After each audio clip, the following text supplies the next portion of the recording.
जय श्रीमन नारायण। कल मैं एक महात्मा जी को सुन रहा था, तो उन्होंने एक बात बताई। कहा कि जब आप वृंदावन पहली बार जाते हैं तो हमारे ठाकुर जी आपका भव्य स्वागत करते हैं। तो मुझे अपनी वृंदावन की पहली यात्रा की स्मरण हो गया। बात है लगभग, मुझे लग रहा है 2010 की या 11 रहा हो, जून का महीना था। हम और हमारे एक रिश्तेदार बरेली गए। वहाँ मुझे एक दीक्षा देनी थी, तो वहाँ हम लोगों ने 2-3 दिन का समय लगभग बिताया, दीक्षा दी, और जो शिष्य थे उनकी पुत्री का विवाह भी था। तो विवाह संपन्न हो गया। तो मैंने इच्छा व्यक्त की कि यहाँ तक आए हैं तो आइए यहीं से वृंदावन चले चलते हैं, ठाकुर का दर्शन करते हैं। और फिर मेरे शिष्य ने रात में वृंदावन की बस पर हम दोनों लोगों को बैठा दिया। दोनों लोग आचार्य ही थे, पंडित जी थे, वैष्णव थे। बैग था, उसमें एक आध कपड़े थे, गर्मी का महीना था, ज़्यादा कपड़े भी नहीं थे। और बैग में थे हमारे ठाकुर जी। हम लोग वहाँ से चले और प्रातःकाल जाकर के मथुरा पहुँच गए। वहाँ सुलभ में नित्य क्रिया करके और वहीं पर बाहर स्नान करके संध्या वंदन वगैरह किया। फिर वहाँ से उस यात्रा पर चल पड़े जिसका हमें कोई पता नहीं था मार्ग का।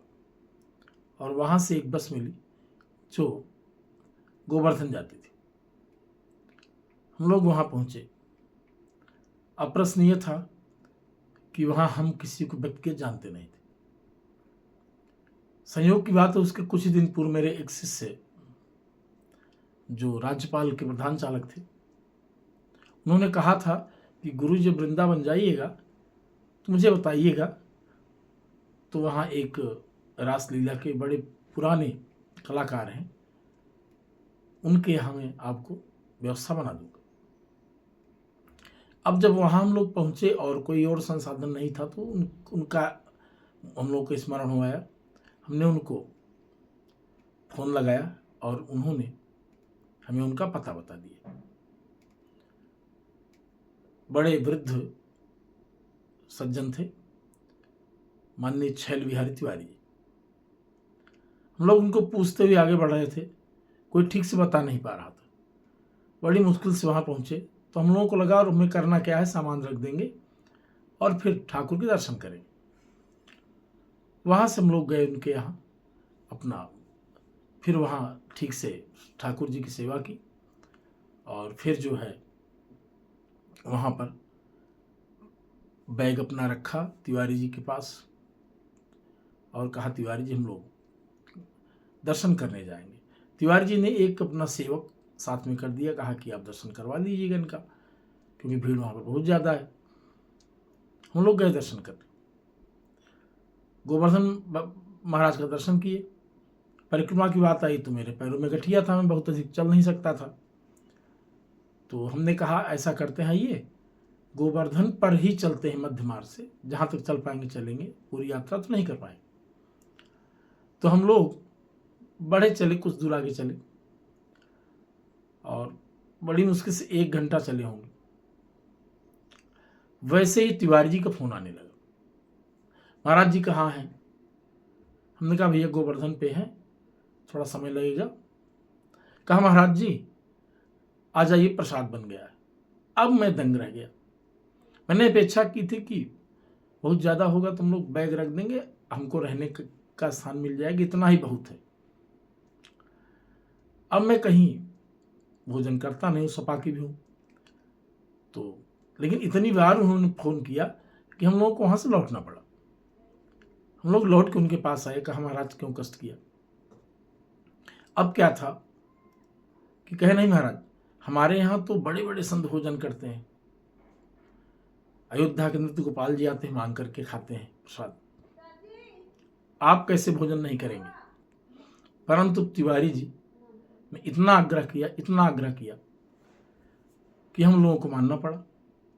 और कहा महाराज घर की मालकिन ने भोजन बनाया है आप दोनों लोगों के लिए, अब हम क्या करते। विवश हो गए और हाथ में ठाकुर जी को लिया और चल पड़े। हमें लगा कहीं आसपास कहीं इनका आवास होगा, परंतु आवास उनका थोड़ा सा दूर था। अब इस गली उस गली होते हुए हम लोग उनके आवास पर पहुंचते, और जब घर के अंदर पहुंचे तो जो प्राचीन परंपरा का जैसे घर हुआ करते थे, पत्थर की छत जो बहुत ऊंची नहीं थी, पत्थर की फर्श, प्राचीन काल की सारी व्यवस्था, और वहीं पे 2 चौके रखे हुए थे, पीढ़े रखे हुए थे। वहाँ हम लोग बैठे, ठाकुर जी पीढ़े पर रखे, और हमारे जो रिश्तेदार थे उन्होंने व्यंग किया, कहा परम प्रेम के प्याले पढ़कर प्रभु को नियम बदलते देखा, आज तो आपने नियम बदल दिया। हमने कहा जब ठाकुर जी ही स्वागत कर रहे हैं तो क्या करूंगा मैं, इच्छा तो नहीं की है। और फिर सामने प्रसाद आया, भोग लगाया, और उसमें बहुत सारे व्यंजन थे, और उनकी धर्मपत्नी जो वृद्धा थी और उनकी बहू, उन्होंने मिलकर बनाया था, और खूब छककर हमने प्रसाद पाया। तब मुझे लगा कि मैंने बहुत दिन पहले कहा था ठाकुर जी से कि ठाकुर जी मैं आपके यहाँ अगर आऊँगा, आप व्यवस्था करोगे तभी मैं भोजन करूँगा। और सही में ठाकुर जी ने ऐसी व्यवस्था की, ऐसी दिव्य व्यवस्था की कि मन प्रसन्न हो गया और भाव से कंठोरुद्ध हो गया कि हमने कल्पना भी नहीं की थी कि ठाकुर हमारी ऐसी व्यवस्था करेंगे। तो इसलिए अपने ठाकुर पर भरोसा रखिए, आपकी हर व्यवस्था आवश्यकता अनुसार वो करते हैं। जय श्रीमन नारायण।